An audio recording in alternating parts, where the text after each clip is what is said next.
What's up, team? It's David Mykel, your head coach at PSYFI. Welcome to another psychology fitness tip of the day. Now we're continuing our abs series.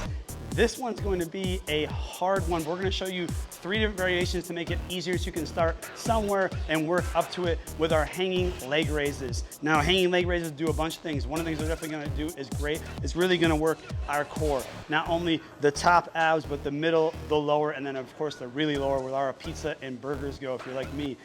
The obliques will get involved, and of course your shoulders are going to get involved in this as well. So a couple of variations, we can start with this. Variation number 1, we're going to do a simple one. We're going to come up into our hanging position, and from here, we're just going to bring our knees up. Now this is going to be super easy, but it's a start for you. Second variation, I want you to show me your butt.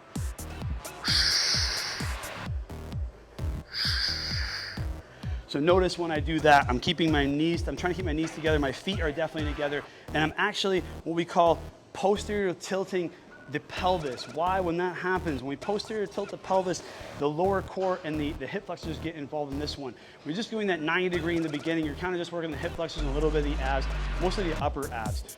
But remember, start with the first variation, work your way into the second. Now, this is going to be an inhale down and an exhale up. These are going to be done 4 reps. Start with 10, working up to 50 or failure. The last one we're going to do is probably the hardest one of these, and we're going to go try to get our toes all the way to the bar on this one. So again, you go in that hanging position, your hands are going to be just about wider than your shoulders. Coming up here. Now, with your feet together, you're going to try to use your abs and bring your shins up if you can, or your toes.